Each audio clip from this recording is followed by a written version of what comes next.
नमस्कार दोस्तों, स्वागत है आपका आपके अपने YouTube channel RM solution Hindi में। दोस्तों, आज की इस वीडियो में हम आपको बताने जा रहे हैं कि मनी ट्रांसफ़र अगर आप सही तरीके से नहीं करते तो आपको जेल हो सकती है, आपका जो अकाउंट है आपका अकाउंट फ्रीज हो सकता है, साथ ही दोस्तों आपको इनकम टैक्स की नोटिस भी आ सकती है। दोस्तों, हमने देखा है कि बहुत सारे ऐसे रिटेलर भाई है जो AEPS का काम करते हैं और उनके पास में साथ ही वो मनी ट्रांसफ़र का भी काम करते हैं। तो दोस्तों, जैसे उनके पास में कस्टमर आते हैं और कस्टमर भी आजकल क्या है, सीधा लेके आ जाएंगे, भैया ये फ़ोनपे है, इस फ़ोनपे नंबर पे डाल दो, भैया ये गूगल पे है, इस नंबर पे डाल दो, या फिर ये स्कैनर है, ये बारकोड है, इस बारकोड पे डाल दो। तो हम भी क्या करते हैं दोस्तों, अधिकांश लोग जो है वो यही सिस्टम अपनाते हैं कि बारकोड दे दिया, स्कैन किए डाल दिए, या फिर मोबाइल नंबर दे दिया, मतलब UPI का नंबर दे दिया, उसी पे हम मनी ट्रांसफ़र करते हैं। ये इसलिए करते हैं दोस्तों क्योंकि इसमें शुरुआत में हमको क्या लगता है, जो भी मतलब रिटेलर है उनको क्या लगता है कि इसमें हमको पैसे एक भी नहीं लगते, कोई प्रकार का चार्ज देना नहीं पड़ता, बेनिफिशियरी ऐड करने की झंझट नहीं है, साथ ही दोस्तों अगर मान लो साथ ही KYC करने का झंझट नहीं है, कोई चीज़ का कोई झंझट नहीं है। 1 मिनट से कम समय में हम उनका मनी ट्रांसफ़र कर देते हैं और जो चार्ज लेना है, जैसे मान लो किसी ने 10,000 ट्रांसफ़र किया तो वो 10,000 का पूरा चार्ज ले लेता है कि भैया आपको 100 रुपये लगेगा या फिर आपको 120 रुपये का चार्ज लगेगा। दोस्तों, ऐसा करने से आपका काम तो बहुत जल्दी हो जाता है, बहुत ही फास्ट हो जाता है। लेकिन दोस्तों, आपको ये बता दें कि जो आप UPI यूज़ करते हैं ये आपके पर्सनल यूज़ के लिए है, ना कि आप इसको बिज़नेस के तौर पे यूज़ कर सकते हैं। अगर आप इसको बिज़नेस के तौर पे यूज़ करेंगे, आपका जैसे ट्रांजैक्शन ज़्यादा होता है, तो यहाँ पे कहीं ना कहीं आपको इनकम टैक्स की तरफ से कोई ना कोई नोटिस आ सकती है, आपको परेशानी का सामना करना पड़ सकता है। साथ ही दोस्तों, हमारे पास में बहुत से जाने अनजाने कई प्रकार के लोग आते हैं, कोई कहीं से, कोई कहीं से, किसके अकाउंट में डलवा रहे हैं, क्या कर रहे हैं, ये भी हमको पता नहीं होता। सामने वाला बंदा जो है वो फ्रॉड है या फिर क्या है, इसके बारे में भी हमको कोई जानकारी नहीं होती। तो दोस्तों, ऐसे व्यक्ति के अकाउंट में जैसे हम मनी ट्रांसफ़र करते हैं, बाय द वे अगर वो व्यक्ति, जो सामने वाला व्यक्ति है, वो फ्रॉड है या फिर किसी प्रकार से कोई गलत काम करके वो पैसा अपने अकाउंट में ट्रांसफ़र कर रहा है, बाय द वे जब भी उसके ऊपर कोई एक्शन होगा, उसका तो अकाउंट फ्रीज होगा ही, उसके साथ साथ आपका भी अकाउंट फ्रीज होगा, आपको भी ED की तरफ से, इनकम टैक्स की तरफ से, दोनों तरफ से नोटिस भी आएगी। और दोस्तों, ये जो है आप फ़ोन पे, गूगल पे जैसे UPI से आप ज़्यादा पैसे ट्रांसफ़र नहीं कर सकते, क्योंकि दोस्तों अभी कुछ दिन पहले ही, 2-4 दिन पहले मेरे को भी एक मैसेज आया था। हालांकि मैं एक बैंक का BC हूँ और मैं भी मनी ट्रांसफ़र करता हूँ। हालांकि मैं मनी ट्रांसफ़र इससे नहीं करता, फ़ोन पे गूगल पे से ज़्यादा यूज़ नहीं करता, लेकिन मनी ट्रांसफ़र के लिए मैं उसका यूज़ नहीं करता। वो इसलिए नहीं करता क्योंकि दोस्तों वो मेरे पर्सनल यूज़ के लिए है। अगर मान लो मैं उससे करूँगा तो एक दिन में मेरे पास में तो 20,000, 30,000, 40,000 रुपये का मनी ट्रांसफ़र करवाने आते हैं, और मनी ट्रांसफ़र अगर मैं उससे करूँ तो महीने का ही मेरा लाखों रुपए का ट्रांजैक्शन हो जाएगा, जो कि दोस्तों ये गलत है। अगर हम किसी UPI से किसी व्यक्ति के इसमें पैसा ट्रांसफ़र करते हैं तो इसमें क्या है, सामने भी किसी को कोई पता नहीं चलता, वो तो समझेगा कि ये बंदा जो है ये खुद ही मनी ट्रांसफ़र कर रहा है, मतलब अपने अकाउंट से किसी दूसरे के अकाउंट में पैसा भेज रहा है, तो इसके पास में इतना पैसा या पैसा 2 नंबर का तो नहीं है। इस प्रकार से बहुत सारी बात आएगी और इसका जवाब आज नहीं तो कल, अभी अगर आपके पास में नोटिस नहीं आए तो ये मत समझिएगा कि अब हमारा अभी कुछ नहीं होने वाला है। वो नोटिस आज नहीं तो कल, 6 महीने, साल भर में आपके पास में ज़रूर आएगा। आपको उसका जवाब भी देना पड़ेगा। ज़्यादा ही आप जवाब नहीं दे पाएंगे तो आपको जेल भी हो जाएगी, आपका जो अकाउंट है फ्रीज हो जाएगा, चाहे उसमें कितने भी पैसे रहें, आप उस अमाउंट को विड्रॉल भी नहीं कर पाओगे। तो ये सब दिक्कत आपको आ सकती है। इसमें जितना भी अमाउंट है वो आप अपने अकाउंट से ट्रांसफ़र कर रहे हैं, अपने पर्सनल UPI से ट्रांसफ़र कर रहे हैं। जो सेंडर है उसका तो यहाँ पे नाम पता कुछ नहीं है कि कौन सेंड कर रहा है। हालांकि आप शॉपकीपर हो तो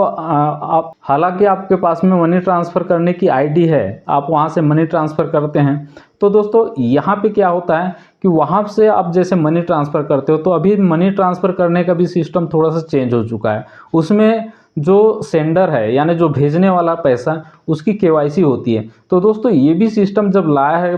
तो ये भी कुछ सोच समझ के लाए होंगे, जिसमें कि भेजने वाला कौन है उसका इसमें जैसे अपन ई-केवाईसी करते हैं आधार के माध्यम से, तो उनका पूरा डिटेल इसमें आ जाता है कि वास्तव में भेजने वाला व्यक्ति कौन है, कहाँ से है, ये पूरा उनका डिटेल आ जाता है। साथ ही दोस्तों आप इससे मनी ट्रांसफ़र करते हैं, हालांकि आपको थोड़ा सा वक्त ज़्यादा लगता है। वक्त ज़्यादा लगने का मतलब ये है कि आपको उस सेंडर की ई-केवाईसी करनी होती है, जिसको आप पैसे जिसको जो सेंडर है वो पैसा भेजने वाला होता है, उसका अकाउंट ऐड करना पड़ता है, 2-3 बार तो ओटीपी आता है। तो ये सब थोड़ी सी दिक्कत ज़रूर है, थोड़ी सी परेशानी ज़रूर है, इस प्रोसेस में आपको टाइम ज़्यादा लगता है और यहाँ पे आपको कमीशन जो मिलता है उसका आधा ही आपको मिलता है और आधा जो है, जो भी मतलब पोर्टल आप यूज़ करते हो उसकी इसमें जाता है। तो आपको क्या लगता है कि अगर मैं किसी यूपीआई के माध्यम से मनी ट्रांसफ़र करता हूँ तो मेरा पूरा पैसा बच जाएगा इस चक्कर में, और साथ ही आपको कस्टमर ऐड करने का झंझट नहीं, केवाईसी का झंझट नहीं, कोई झंझट नहीं। तो आपको ऐसा लगता है कि ये बहुत ईजी काम है और इसमें पैसा जो है हमारा पूरा बच जा रहा है। तो इस कारण से अधिकांश जो रिटेलर हैं वो यूपीआई के माध्यम से, चाहे वो कोई भी यूपीआई यूज़ करे, फ़ोनपे, गूगल पे, पेटीएम वगैरह बहुत सारे यूपीआई है, तो कोई भी अपना जो यूपीआई चलाते हैं उसके यूपीआई के माध्यम से वो मनी ट्रांसफ़र कर देते हैं। लेकिन दोस्तों इसमें सबसे बड़ी दिक्कत वही होती है कि आप जैसे मनी ट्रांसफ़र करते हैं तो आपका जो ट्रांजैक्शन है वो बहुत ज़्यादा हो जाता है। किसी फ्रॉड व्यक्ति के पास में आप पैसे भेजते हो तो उसमें आपका जो है अकाउंट फ्रीज हो सकता है। ट्रांजैक्शन और जैसे ज़्यादा ट्रांजैक्शन होता है तो अगर आपके पास में अगर बाद में कभी भी इनकम टैक्स से या फिर ईडी वगैरह की किसी प्रकार से नोटिस भी आती है तो आप उसका जवाब नहीं दे पाएंगे, क्योंकि आपके पास में उसका कोई लिखा जोखा रहेगा नहीं और वो तो सीधा यही समझेंगे और उनका समझना स्वाभाविक सी बात है कि आप अपने